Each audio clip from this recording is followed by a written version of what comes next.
ملک وقار خان ته موږ خوش آمدید وایو، ورسره د نور میلمانه موږ دغه ته خوش آمدید وایو. ټول تاړي یو ورته ووایو. ډېر لرې نه راغلي دي، سماجي کسان دي، غیر سیاسي کسان دي، موږ دوی ته خوش آمدید وایو چې موږ ته یې دومره مصروف وخت چې وخت راکړ او موږ سترګې یې چیګې کړې. ورسره دا نور راغلي میلمنو ته هم خوش آمدید وایو. ملک وقار خان د تعلق لکۍ نه ده، دی ډېر د غمخوار ده د غریبو. اعوذ باللہ من الشیطان الرجیم، بسم اللہ الرحمن الرحیم، الحمدللہ رب العالمین. اول ټول کلیوالو السلام علیکم. ملګرو چې چیرته داسې کمیټۍ جوړیږي، لا سوسایټي جوړیږي، لا امن بارے چې لا غریبانو حق بارے چې لا یتیمانو مسکینانو ضرورتمندو بارے چې نو موږ زړه خوشحال کوي چې بنیادونه ټیک ته مشرانو ایښي وو، خو دغه سوسایټي او د چیرمنان او صدران او دا په کلي کمیټۍ دا موږ محنت وکړو چې کوشش مو او یو شعور مو راوست خلکو چې جوانه ته چیک سا خپل حق خپله وغواړه، بل څوک یې تا ته نه درکوي چې خپله دې نه یې غوښتی. نو نن هر کلي چې ماشاءالله کمیټۍ جوړیږي او غریبانو مسکینانو یتیمانو امداد کیږي، یا په ویلچیر شکل.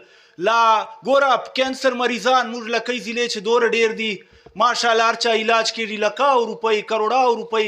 اول ما په آواز خدای پاک وسیله جوړه کړي، زه دوره تکړه سړی نه یم، خو دغه تاسو غوندې خلکو را دي 50 100 او نن کروڑاو روپۍ خلکو سره امداد وسه.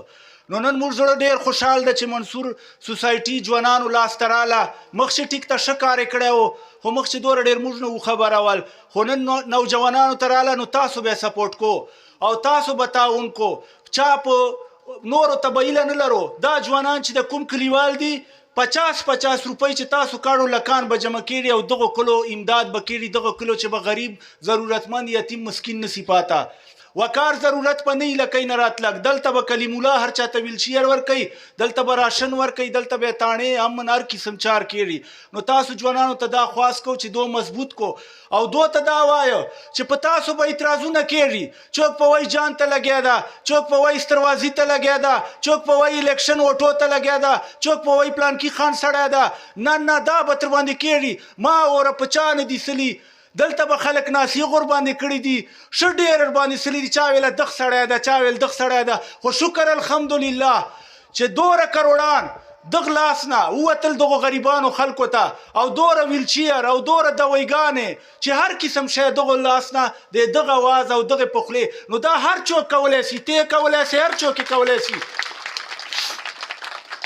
اقبال راغی چې هغه لیوني والا خبر وکړه، خانخیل منډوزی چې خپل مور او پلار دو ګوشي کور چې تړلی و لنډه غړبه و، په زنجیرانو به یې تړلی و، مړی به یې داسې ورویستله، داسې به یې ورویستله، دوره لیونی و. دا وقار دو لاړل سبب بل سړی سي ورته، ما نه دوره پیسې نسته، خو دا اواز مو چیک که او پېښور چې مو علاج وکړه، نن هغه سړی مور پلار سره مړی ګډه خوري او روغ موټ ته. دا څه شی؟ اعتماد او جرأت او اخلاص، دا شیان چی. او بل مې نن په دې وړه خوشحال څه چې دلته هشام خان ول ناستي او ملکانو صاحبانو ول کسان ناستي په فیسبوک یې ښه لانجه سره. خو نن کلي مسلې اجتماعي مسلو لپاره ماشاءالله ټول ګډه دي. یو تاړی ورته ووایه دوره زړه مې خوشحال څه کانی په فیسبوک داسې ډزونه سره کوي، موږ وایو مړه یې کړل سره، خو نن کلي مسلو ته ماشاءالله ټول یو جسلي دي. الله مو دغه شی په اتفاق لره خپله ځوانانو مخته سو. هغه یو شعر د چینار غوندې په خپلو موټو زور وکړه، انګور غوندې په بل تاویږمه. تاسو غریبان به خپله مخته کېږو، خپله به پیسې کاړو، خو بل چاته به هیله نه لرو. زه د مشرانو ډېره شکریه ادا کوم. زه به یوه ویلچیر ته خفه ولې مې شپې ملک ولید کیسه را یاد اسله. یوه ویلچیر پاره به ما پوسټ کاوه 15,000 روپو پاره، بیا به چیرې داسې یو نیم غریب لا چا ومانه چې وایخلا. یوه ورځ ډېر چې موټر چې روان و بیا مازدیګر موږ د پله پله وځو، بل چې خو چکر نسته، لکۍ ضلع خو ماشاءالله پارکانو او فوټبالو هغه نه ډکه ده، هېڅ شی نسته، خو پله پله به وځې. نو مازدیګر چکر ته وتل چې یو نمبر راغی، و وی آی پي نمبر ما ویله چیرې ودان ول د چیګې که کندې چندر ولږي چې چیګ مې که سوني خان و. دغ سوني خان ځکه وایه چې ورور مې ولیده کیسه مې یاد اسله. یوه ویلچیر پاره به پریشان و، قسم په خدای یوه ویلچیر پاره مې به پوسټ کاوه، یو معذوري پاره 500 که 600 ویلچیر نن لکۍ چې یو معذوری داسې نه څه پاسه دغ کلي ته مې راوړي دي.